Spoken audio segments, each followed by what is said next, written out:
the Portland Trail Blazers. KPOJ AM Portland.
620 Rip City Radio, KPOJ, Portland, and iHeart Radio Station.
Happened.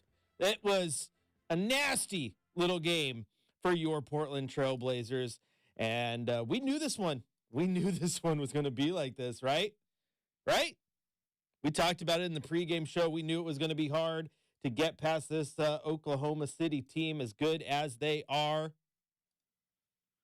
and they showed out. Oklahoma City did. That's for sure.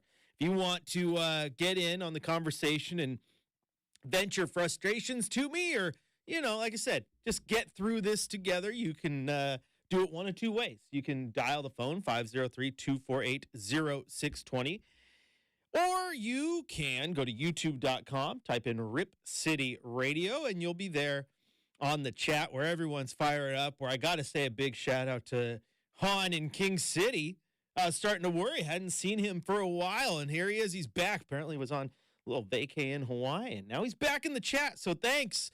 But the chat, it's a little bit of a tough one tonight. No one too happy, and you shouldn't be too happy. I get that the Blazers are in a rebuild, right? We have talked about this quite often, and how this team's going to have their ups, they're going to have their downs, and they're probably going to have more downs than ups in a year like this. However, no one enjoys going and losing by 62 points. Was the biggest lead for OKC. 62! And then lose the game 139-77? I mean, that sounds like a misprint, right? How often do you see a team's biggest lead 62 points? They were doubled up at one point, as you heard in that final highlight from Travis, 105-52. Put this one in perspective for you. Oklahoma City scored 39 points in the second quarter. 39 points. If they would have scored 0 in the first quarter and then 39 in the second like they did, they would have went into halftime tied. That's how bad it was for the Blazers. And this is another game, multi-games on this trip, that the Blazers have set a season low in scoring. And you can't hang your hat on the defense either, because the defense allowed almost 140 points tonight. They were darn near doubled up. They scored 77 and were darn near doubled up. So tough night. I get it. So the venting going on in the YouTube chat, I'm here for it. You guys go do it. That's what the chat's for. You guys can chat together and get through this, and I'll do my best to help you out. But some numbers before we get into the full breakdown of this game that I found interesting as I was typing on my computer over here. And it's not good. let's just look at this road trip, right? So it's a 7-game road trip, and the Blazers have lost 7 of the first 6 games, and they have been outscored in all those losses. 625 for the away team, 449 for the Blazers. There's an average score differential of the Blazers losing 125 to 90, about a 35-point average loss right now on this 7-game trip. And that's rough. That's rough. And we talked about it pregame, did we not? The things the Blazers needed to do. As I said, these are the things that they need to do. They're keys to the game to maybe keep it close, because this had more, in my opinion, to do with how good Oklahoma City is versus how bad the Blazers are when I was giving out my keys to the game. Because I think there are a handful of teams, basically most of them, who have a tough time with the Oklahoma City Thunder right now. Proof in the fact that they have lost just 11 games to this point, right? These are the keys to just about anyone. One of those keys was you got to shoot the ball better. In that game against the Knicks, they shot, the Blazers, that is, shot, 33% from the floor, 20% from deep. It was a tough night. You need to shoot better. You can't afford to shoot poor against this OKC team who is top 4 in the league in scoring. Well, Portland had a worse night than they did in New York. Shot 27.7% from the floor, which is just a rough night. Rough night. 28 for 101 on field goals. Oof. 3-pointers, they were 11 of 49. Oklahoma City was 14 of 35. Blazers shooting just 22% from beyond the arc. Again, another rough outing there. Free throws, not much better. 10 of 6. They were out-rebounded 59 to 42. The assist number, something I said I would like to get up because it's just too low right now. Just way too low. No, 16 is what they got. Again, tough shooting night. 16 assists. You want to know how many OKC had? 41. 41 assists on 53 made field goals. That is only 12 shots that they made that didn't have an assist on it. Pretty incredible. Interestingly enough, the teams were tied in the block category 8-8. Points in the paint.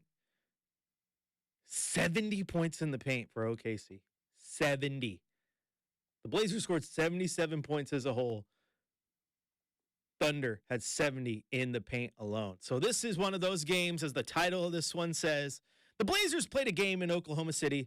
Let's just leave it at that. Let's just leave it at that.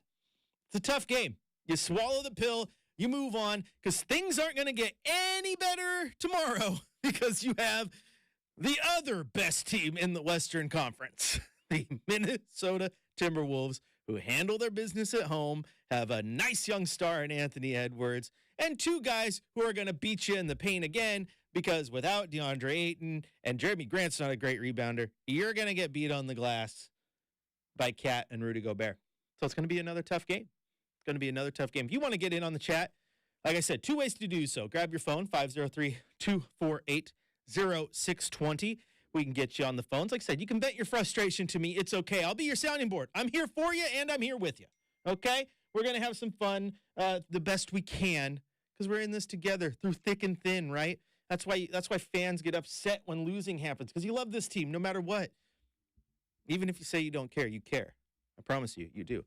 Your other way to get in on this is head on over to YouTube, type in Rip City Radio, and we'll be right there. And so let's head out to the phones. We're going to start with Eric, who's been waiting patiently. Eric, welcome into the 5th quarter. The floor is yours. Thanks, man. I just wanted to throw out a take on Chauncey. Do it. And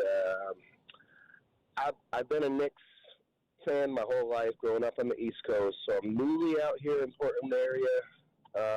I've watched many rebuilds, and y'all are more patient than we were on the East Coast. But I also knew that into the Fizdale runs, the Jeff Hornacek runs, the Phil Jackson runs, that we were wasting the development of our young players.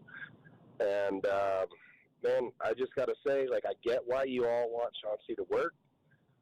He came from a pretty small market in Detroit. He played tough ball. Like, it would be an identity that we'd love to have out here. But I believe in Scoots and Shea's talent more than I believe in Chauncey's ability to coach up talent, because I've watched them since they were teens and they were sick. So I'm just wondering, like, why Chauncey gets the benefit of the doubt if players like Scoot and Shea are starting to regress under his leadership. And as a person who's watched too many rebuilds, as a Browns and a Knicks fan, I'm just telling you, and the wrong rebuild can really set your franchise back quite a bit. Yeah, absolutely, Eric. And thanks for the call there. I got to tell you, first off, my apologies to you for being a Browns fan, because when you talk about going through rebuilds and rough ups and downs, Cleveland's gone through them.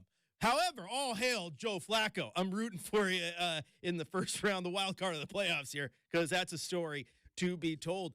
And you're right. This is interesting, because this is something I had talked about earlier in the season, right? Everyone was talking about, improved defense, Chauncey this, Chauncey that.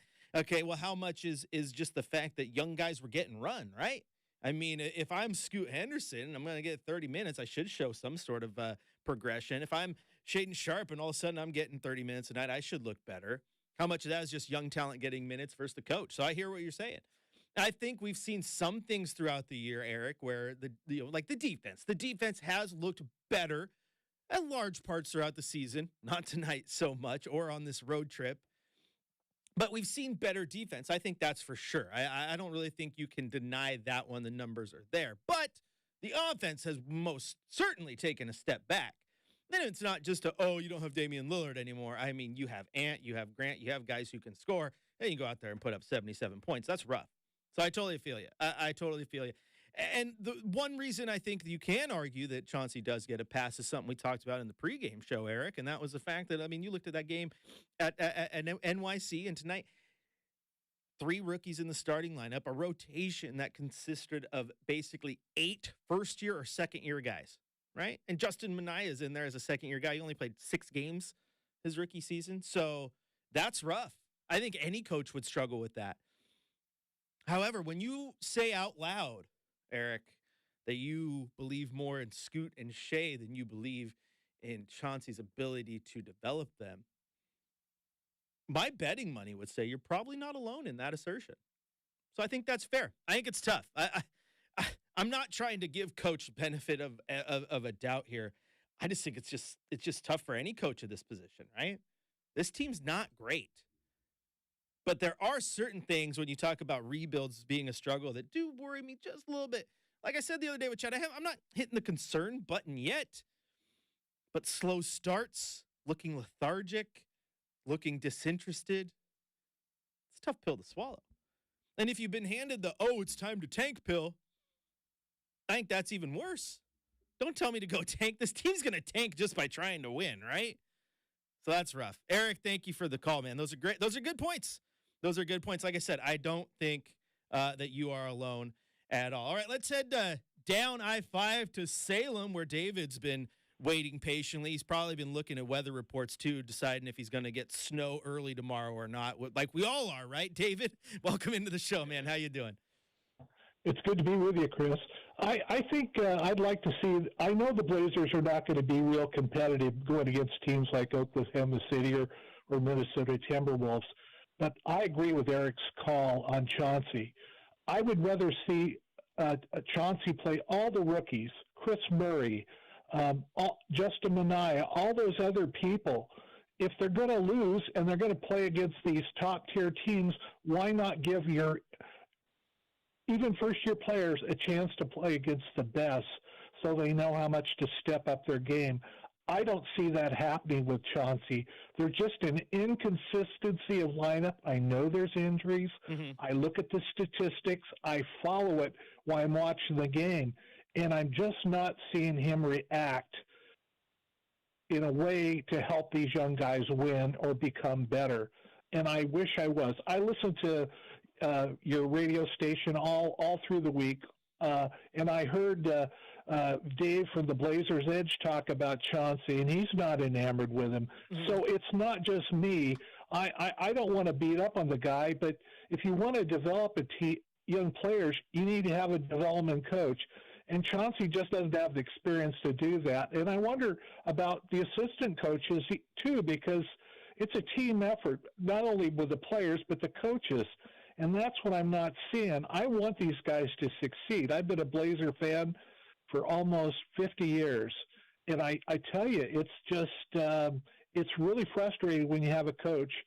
I like Terry Stotts. And if you just could give those guys a developmental coach, I think they would be better, because I think they've got plenty of talent. These are high-quality players. You know, Scoot Henderson, Shaden Sharp, Anthony Simons. These are great young players, and I hate to see them wasted if they're not developed properly, because they deserve better.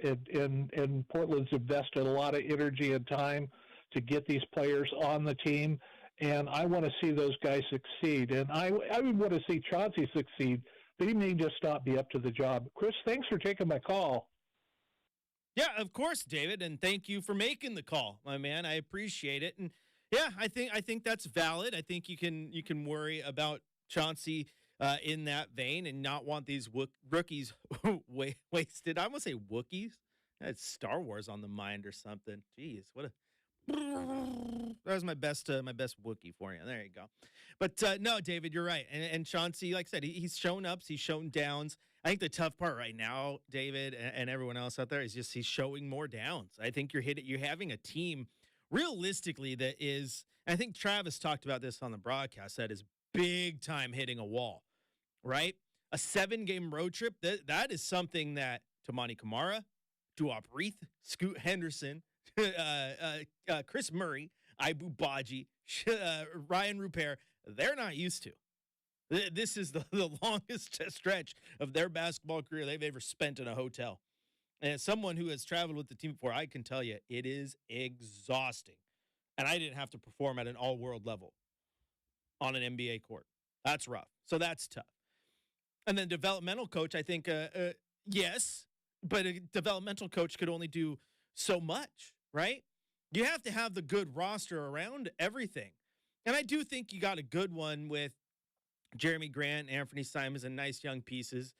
But again, your main rotation tonight, Chris Murray, who has not played a lot of games this year, Ibu Baji, who was your sixth deep on your center roster, Ryan Rupert, who's been up and down with the Rip City remix. Like, this is a tough, like, we have to be completely honest, okay?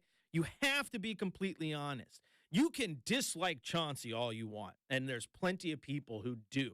There's plenty of people who also have not decided yet whether they really want to move on with him or like him or not. People are all over the place with him, but you have to be completely honest, and that is this roster and the guys you played out there tonight.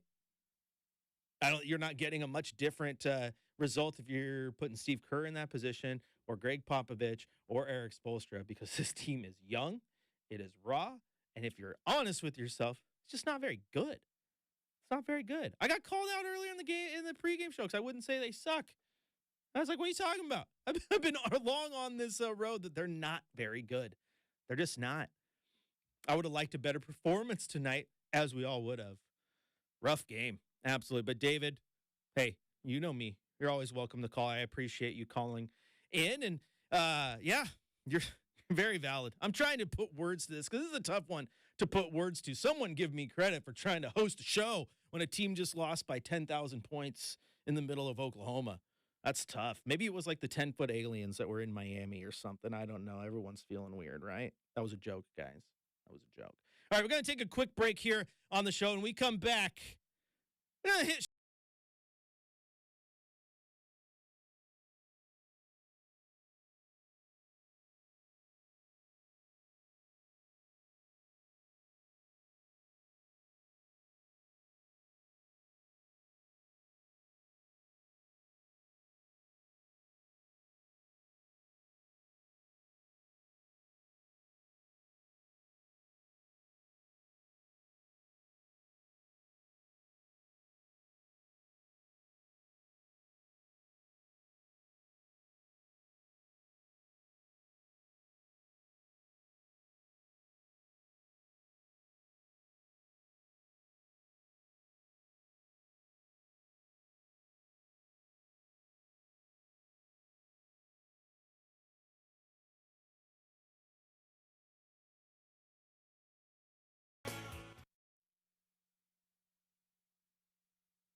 per ball game. Job one. Giddey has it stripped. Here's Scoot the other way, and an impactful right-hand slam to get things started.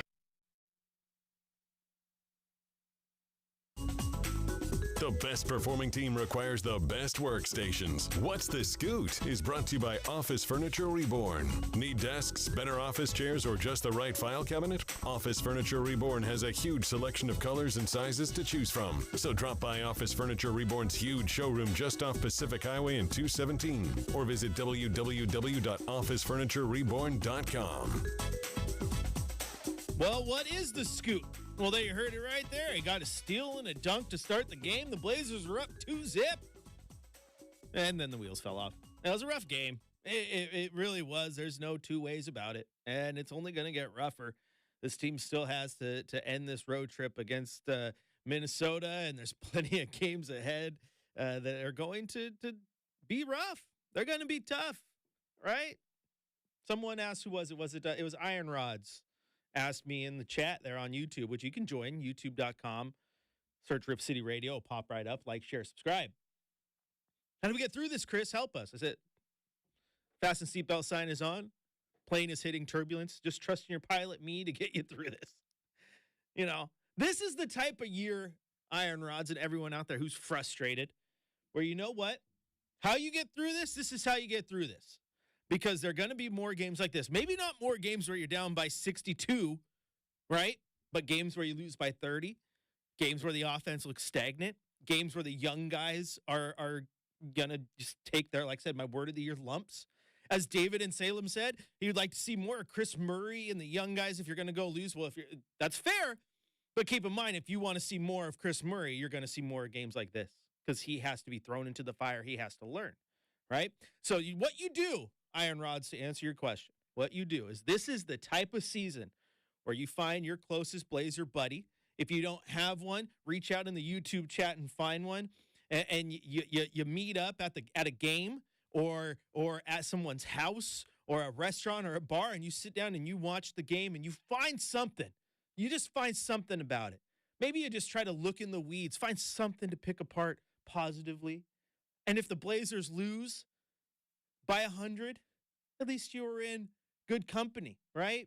And you found a way to just enjoy the game and understand that if the Blazers lose, you just get to go to bed and wake up the next morning and then hope that the next night they play a little bit better. Okay? That's how you get through it. That's my words of wisdom, right? Because for me, having to sit here and watch all the games, unlike people out there, the fan you can disconnect if you want to, Iron Rods, right?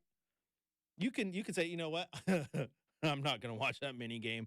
Or when they're losing to OKC by 62, you can power off. I got to watch it, right? Because I got to try to break it down. And how I find fun in this is just trying to find those little positives. Game like this, there wasn't much, but when you just really, that's just how I find it. That's how I like it. And a good conversation with Blazer friends, right? I know a group of friends from my podcasts that I do, the Trailcasters with Keith Feltner Smith, who started that years and years ago. He started a group called the Third Bench, right? And what they do is they all got season tickets in the same section, split them up, and they just go to games together as friends. So even when the games are bad, you're in good company, right? That's how you enjoy this. And then when it all turns around and if they start winning, that's even better. Then it's even better. I just understand that, hey, it's rough.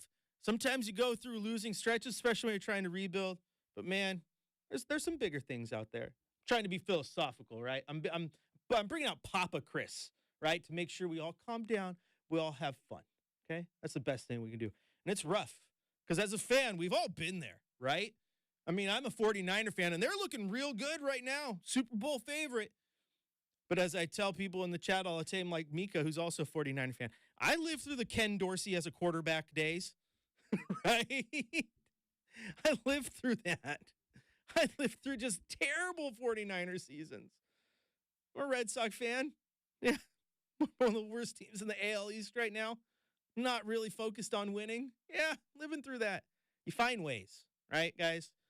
It's tough. Doesn't make the wins and losses better on paper, but you find ways to just make them feel better in your mentals. That's what you got to do. It's rough. All right, if you want to join in on the conversation, 503-248-0620 is your phone number, or head to youtube.com, type in Rip City Radio, where the guy I was just addressing, Iron Rods, is in there. Bradley is in there. The Fritz, Kirk, Han, who's back from Hawaii, Brian, who I don't think I've seen before. You guys are awesome. You guys are absolutely awesome in there, getting the chat going. I'm surprised it's popping off, but it was a rough loss. You guys are great. Keep it up. I appreciate it. But let's head out to the phone lines. I got to go across the Columbia to the great city of Vancouver. Talk to my man Kenny, who I've been worried about because I haven't heard from. I know he told me a while back, they traded Dame. He's too angry to call in. But when he calls in, I get excited because last year he was on every show. And I think we became buddies, Kenny. I think we became friends via the radio wave. So welcome back in. Hey, I appreciate that, Chris. Can you hear me okay? I can, sir.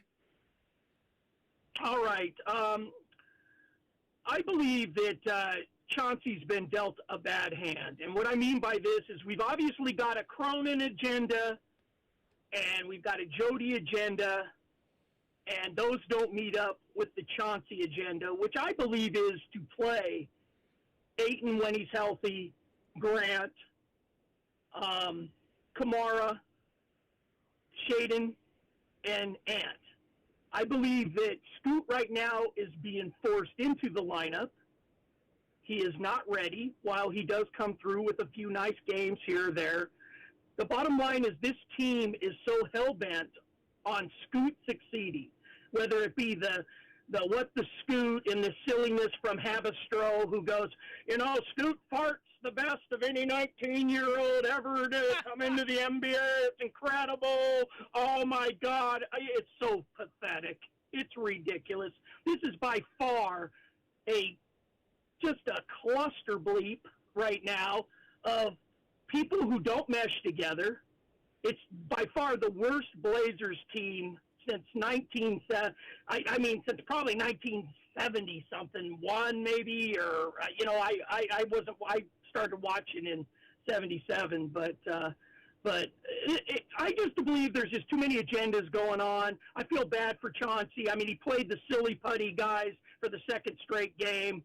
I call the end of the bench guys the silly putty guys because basically, to me, it made no sense. I mean, you've got a guy like Anthony Simons who really should be one of the guys for the future of the team. But if you're playing Scoot this much, Anthony Simons probably being moved out because Anthony Simons next to Scoot makes no sense. You've got to have Shaden Sharp next to Ant for this thing to really work. I just think Grant's too old. You're probably going to move Brogdon. He should be in the lineup way more than he is. I think he's getting to the point. He says all the right things, but he sees the writing on the wall. This is just ridiculous, and I blame Cronin and Jody. Thank you, guys. I'm calling it the Cronard agenda is what I'm calling it. This is just ridiculous, and they can push Scoot all they want, but there's no guarantee that the talent on this team, the young talent, is really prime-time NBA talent. I mean, we might hope it is, but maybe it isn't because I know young guys, when they can really play, they come into the league and they can play. These guys are up and down more than a Duncan yo-yo. All right, well, Ken, that's fair, but also I want to point out, I mean, the Blazers just got cooked by SGA tonight, right? And he couldn't play when he came into the league. He played 82 games for the Clips his rookie season, started 70 of them, and he was a 10-4 guy. Statistically on par, or if not worse than Scoot. So it takes guys time. He's also a lot bigger. But it takes guys time is the point. I am not judging Scoot or upset with Scoot play in the least for a 19-year-old playing the most basketball he's ever played in his life. That's fine, but what if he's not the guy? That's the thing. So you're willing to say that, okay, we're going to take 3-4 years, hopefully in 3-4 years he turns into something great. You know what I mean? By that time, what are you doing with Ant then, Chris? What are you doing with Ant? I mean, because tonight, you're not playing the veterans. I mean, I don't care if they're losing by 62. They got to play. They got to keep it. And you're just not going to turn it on and off. I mean, I think there's a lot of players who are probably big time frustrated because there's no way you can get yourself out of a funk when you start in a funk and then you can't continue to play. It makes no sense bringing into the benchers into the game. I'm sorry. The main guys got to play. If they get beat by 30, fine, but at least they got to battle back and try to take some of that awful lead away. It makes no sense to me. I feel you. I get you're frustrated, but there is no coach in their right mind who's down by 60 who's going to just trot his starters out just to say, go on out there and fight hard, guys. Like, no, that's stupidity. Well, then how do they build the intestinal fortitude to fight back? They only play when it's going perfect? You find ways. You're not fighting back from 60 on the first night of a back-to-back, so you sit them.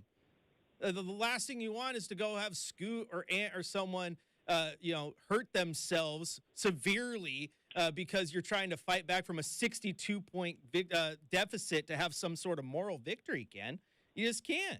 No, but the fact is that they're having a 62 point. Yeah, but then this is where the conundrum is, and as the YouTube chat's talking about direction, which is right. Like you can't have one and the other at the same time, right? You can't. It's a cluster. You have to either say that we're going to go full development or we're going to go win, right? Like that's the tough part. Yeah, so I feel you. So if we're going to Yeah, so if you're going to go full-time development, you're going to trade Grant, you're going to trade Brogdon away. Maybe you're going to trade Ant too, because like I said, Ant and Scoot, that's not going to work. And then people need to be prepared to be 19 and whatever, 17 and whatever, 15 and whatever, because that's the way it's going to. We're going to be the Pistons. We're going to be the Spurs. That's what's going to be. And people need to understand there was people in this town that said, I don't have patience anymore. Well, guess what? You think patience was bad before. This team could be bad for a half dozen years. Yeah. I mean, it could, but it also couldn't. That's the risk and the gamble you take when you have, forced yourself into the rebuild corner, man. Like it's tough, but you just said it. You just said it yourself, man. You started this conversation with, this might be the worst this team's been since the 70s. Okay. So if this is the worst the team has been in 40 years, this is uncharted territory for most of us, right? You're not used to what this full rebuild feels like, and it does not feel good.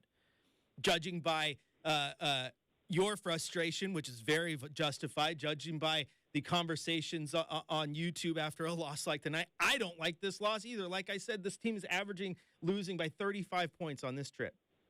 This is not a good feeling, but it's also something you're not used to feeling. It is uncomfortable without question, Ken. Without question. So I feel you.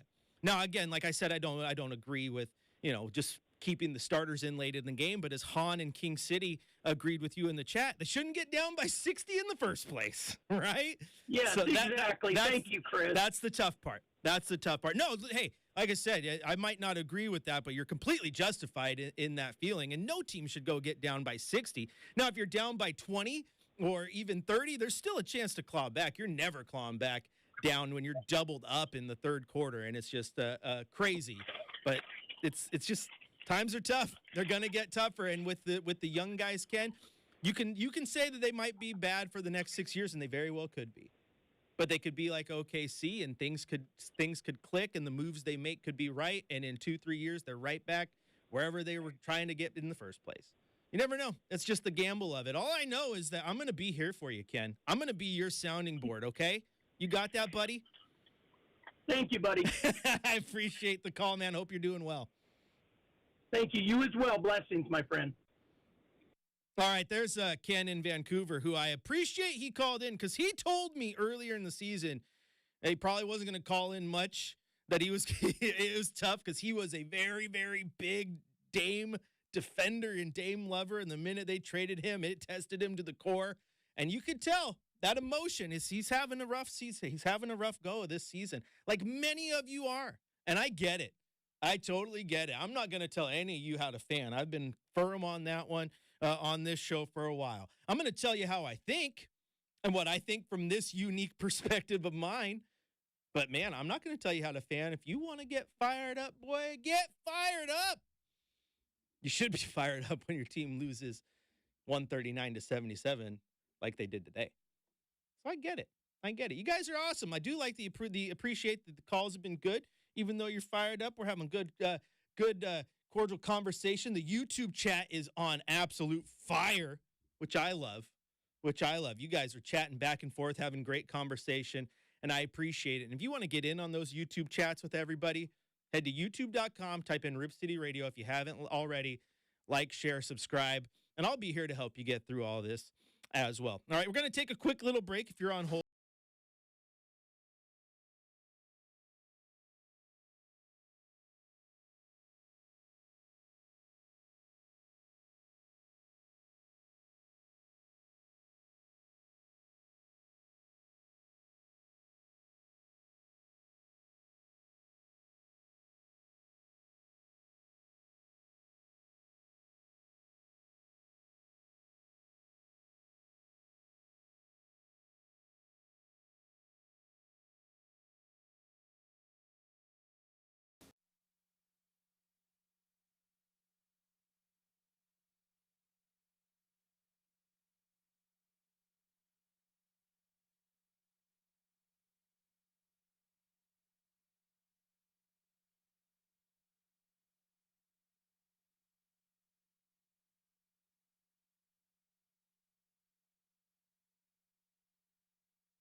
All righty, it is time for a scoreboard report.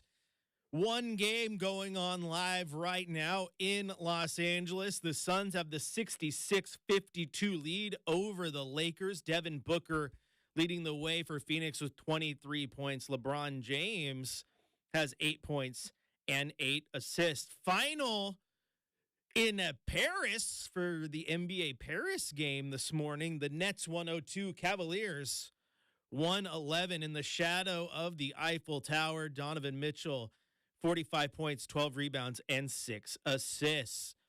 In Milwaukee, the Celtics lost 102 to 135 to the Bucks. Giannis Antetokounmpo, 24 points, 12 rebounds, 6 assists. Peyton Pritchard, the pride of West Lynn, leading the way, 21 points for the Celtics. In Dallas, Knicks 124, Mavericks 128. Julius Randle, 32 points, 6 boards to lead the Knicks. Kyrie Irving, a 42-point, 10-assist double-double for the Mavs. And in OKC, the Trailblazers a little, the Oklahoma City Thunder a lot. And that's all you need to know. Of course, the most important score of the day, just like I said during game day, Oregon Ducks 1, Alabama 0. Dan Lanning, the rumors were false. He was not in Tuscaloosa. As the O on my chest says, this proud Duck didn't lose a third coach in a row to their dream job. At least not yet. So I'm going to take that pride.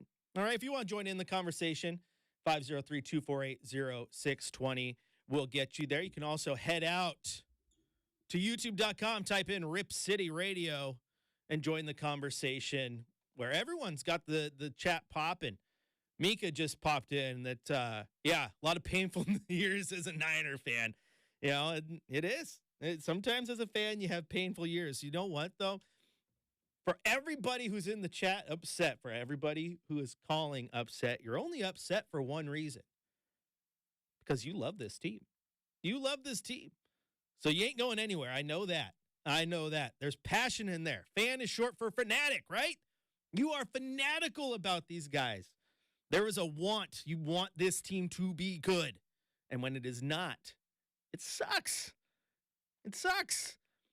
As I mentioned in the chat, I was like, and again, I'm not trying to give anyone a pass or an excuse. I was just saying, how many teams who start 3 rookies and have another solid 4 off the bench in their rotation are good? Give you a second. Come up with any? That's what I thought, right? And then the Orb had a good question bouncing off of that. And that was curious what the difference is between tonight and the games where that same overall team has looked good. That same team with 3 rookies and 4 rookies in the rotation and a second-year guy in Shaden Sharp coming off the bench. Talent gap in the opponents they're playing, for one.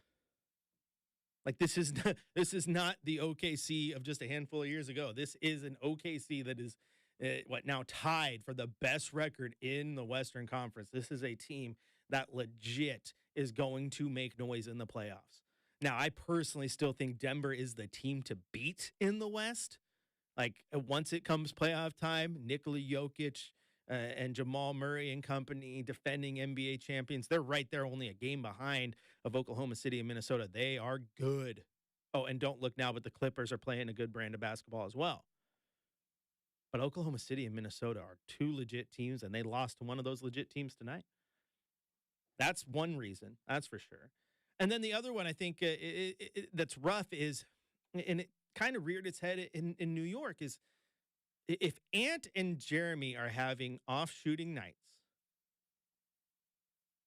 which Ant was 4 of 13 tonight, Grant was 4 of 10, they don't have the firepower within that lineup for anyone else to carry him. Tumani Kamara has been a silver lining of the season. People love him. Not an offensive player. Duop Reith has had good offensive games, but he's not an offensive stud. Scoot Henderson is still struggling to figure out where that shot is. He was a abysmal 4 of 21 tonight. Minaya, Murray, Baji, Thibault, Rupert, all non-offensive guys. Sharp is, but he was 3 of 14. He had a rough night too. There is talent on this roster. Construction-wise, still a few holes. Still a few holes.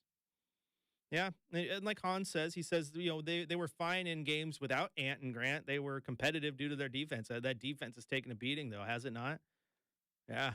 And then as the Orb says, we're missing Jabari Walker. He's been great too, man. He's been great. He's a difference maker in the fact that he brings energy. He's fun as heck to watch.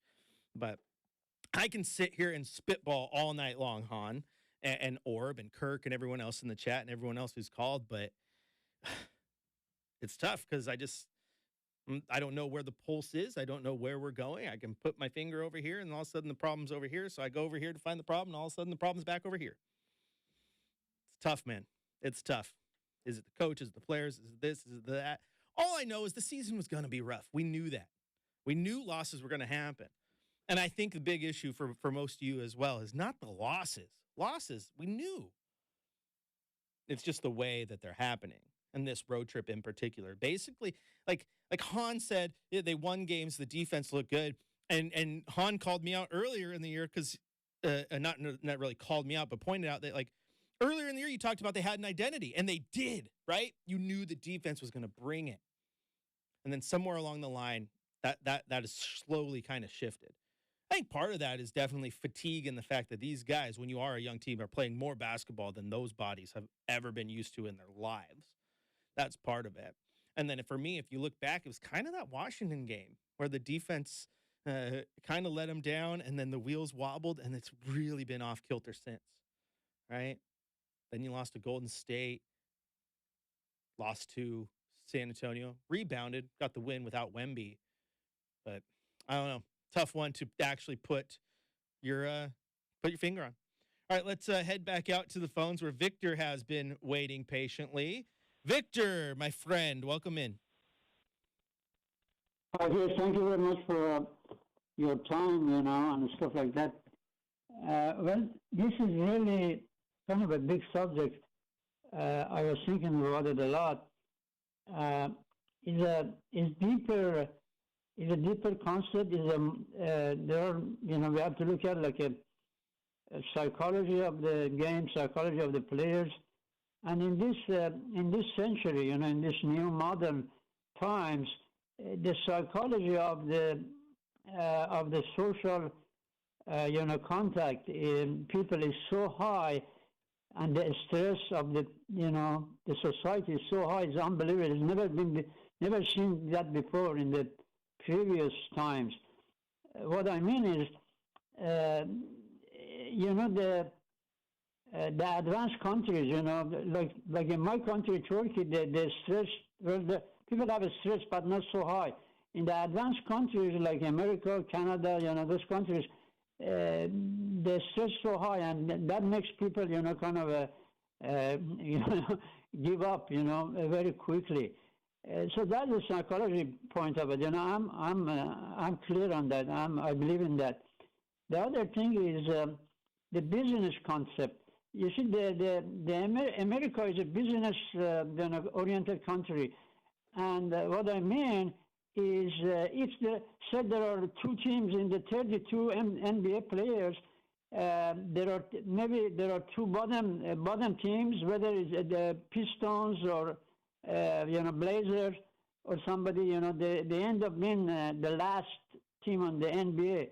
Well, nobody cares. In other words, they're going to be there, and the business is open, What I'm saying is, because America business concept, they're going to go with the business, idea of that. That means they are not going to fire, all the players. They are not going to close the business because the Blazers ended up being under 16 or something. They're not going to, the business keep going.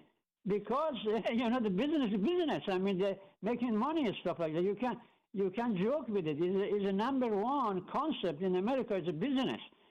So you have to look at that. And the other thing is, I have to tell you the truth. The Blazer players, even they make a lot of money. Right now, they are demoralized psychologically. What it is, you see, I was a semi-professional player. When I play, I was semi-player, but I wasn't like making millions of dollars.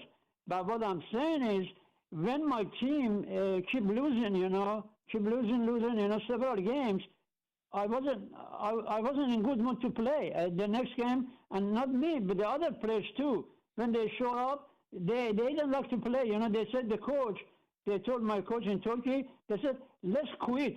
We don't. And then when they got behind, like 3-4 goals, they said, no, we don't want to play. Let's quit. Let's go home.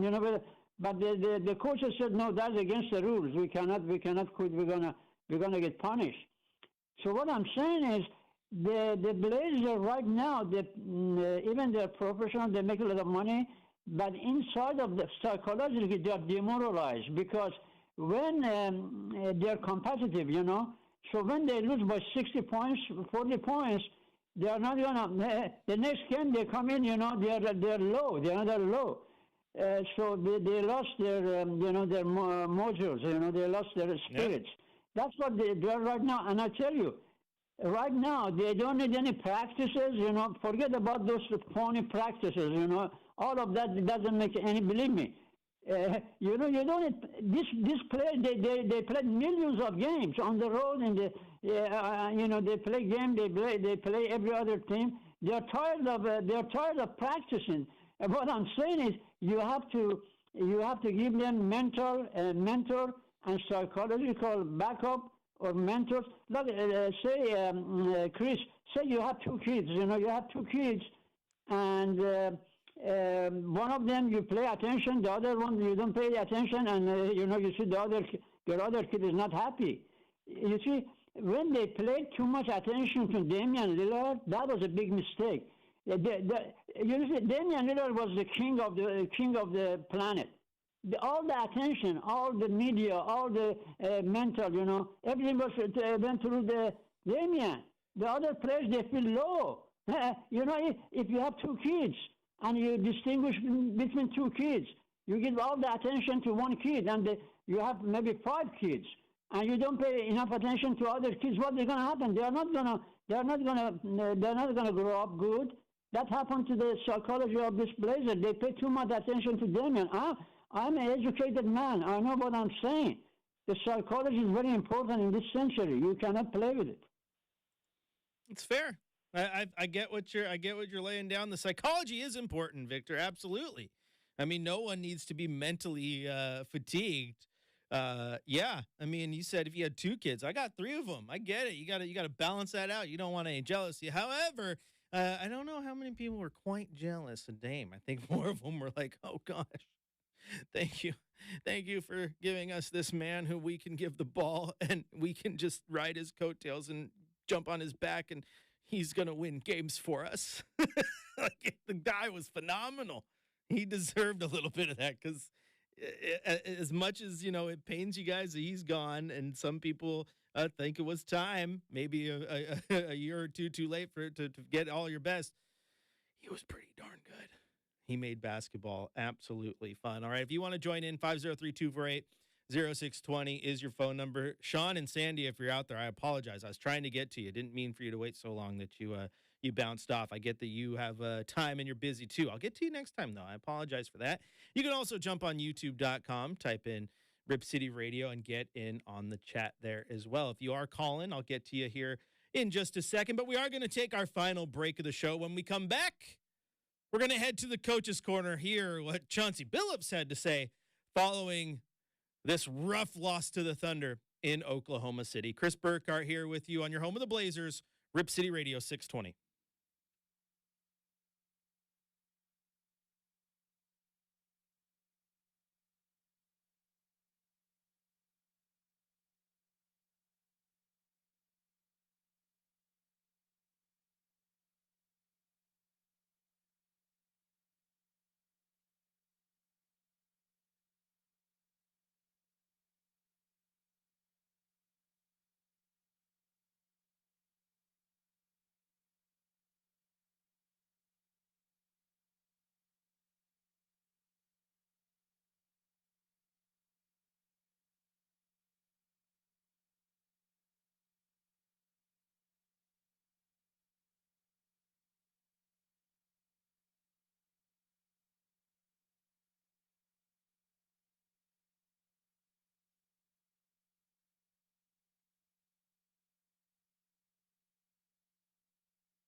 Time Jeep of Portland presents the Coach's Corner with Chauncey Billups. Time for a brand new ride from Time Jeep of Portland. You won't believe the huge deals they're offering. With over 300 new and used vehicles to choose from, you'll find the perfect ride for your new adventure at Time Jeep. Find us just minutes away from the Moda Center off I-84 or visit timejeep.com. Drive with time. All right, we're going to hop in one of those Jeeps from Time Jeep. We're going to head over to Oklahoma City, slam the brakes, get out, head into the press conference, and hear what Coach Billups has to say following the loss to the Oklahoma City Thunder. It was, sheesh. Not much really good to say about this one for us. I mean, I will say this. I thought that we generated some pretty good looks in the first half. The fact that we couldn't make pretty much anything deflated us, you know, but more than anything on the defensive end, I mean, shoot, we just had no resistance, man. You know, I get 58 points in the paint in the first half. I mean, shoot, that it takes most teams don't get that in a game, you know. So we just had no resistance. I thought we allowed our lack of shot making to deflate us on the other end of the floor. And then you're playing against an elite team, you know, that really moves the ball. You know, they get 41 assists on 53 made field goals. Shoot, that's unheard of, you know. So it was almost like a perfect storm, to be honest with you. You know, nothing really worked for us. How much of it was shot selection for you guys versus their defense? Well, I thought that, you know, they allow the most catch and shoot threes in the league, you know, so we did a good job of finding shooters or finding shots. We couldn't make shots. You know, but they do have a really good defense. Don't get me wrong, they have a really good defense. So I think it was a little bit of both, but we did a good job of trying to get the type of shots that we wanted, you know. Just couldn't make.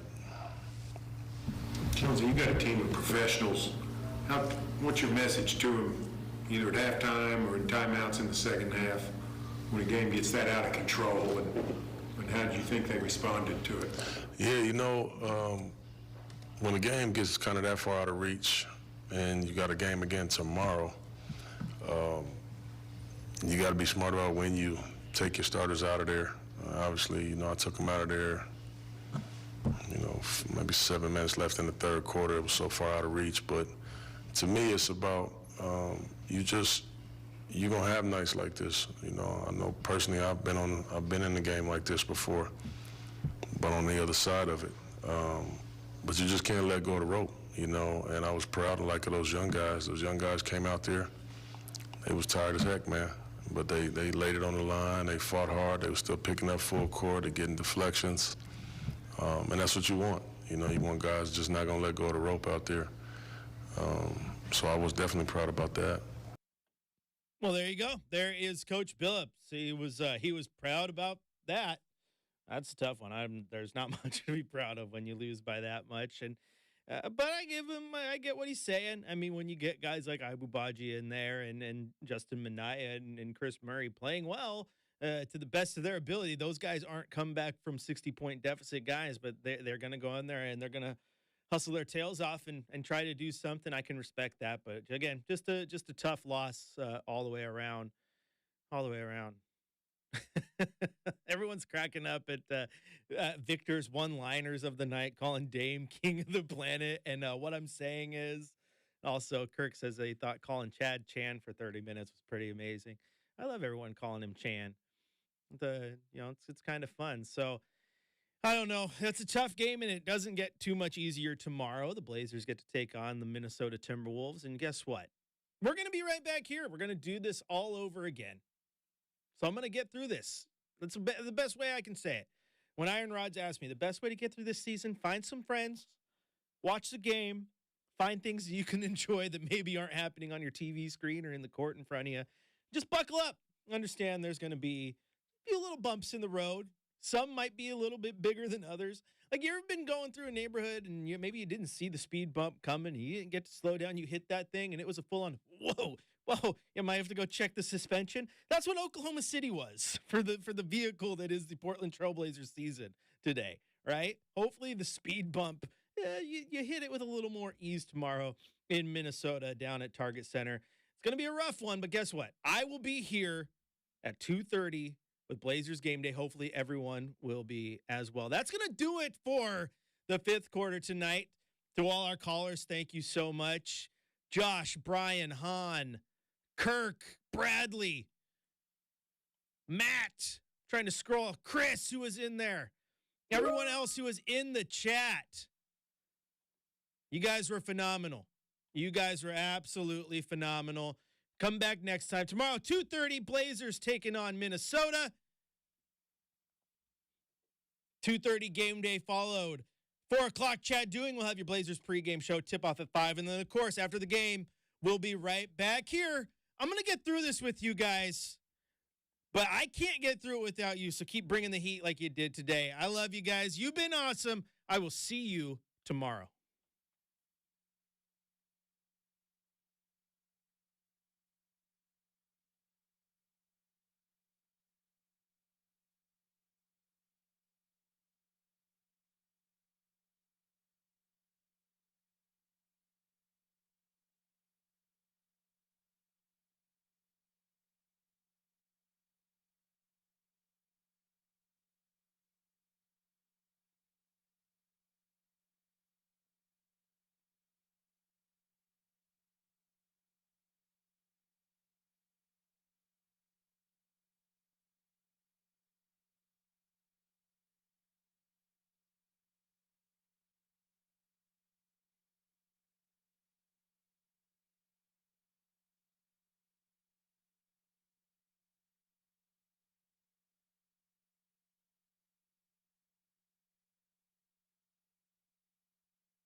.620 Rip City Radio, KPOJ, Portland, and iHeart Radio Station.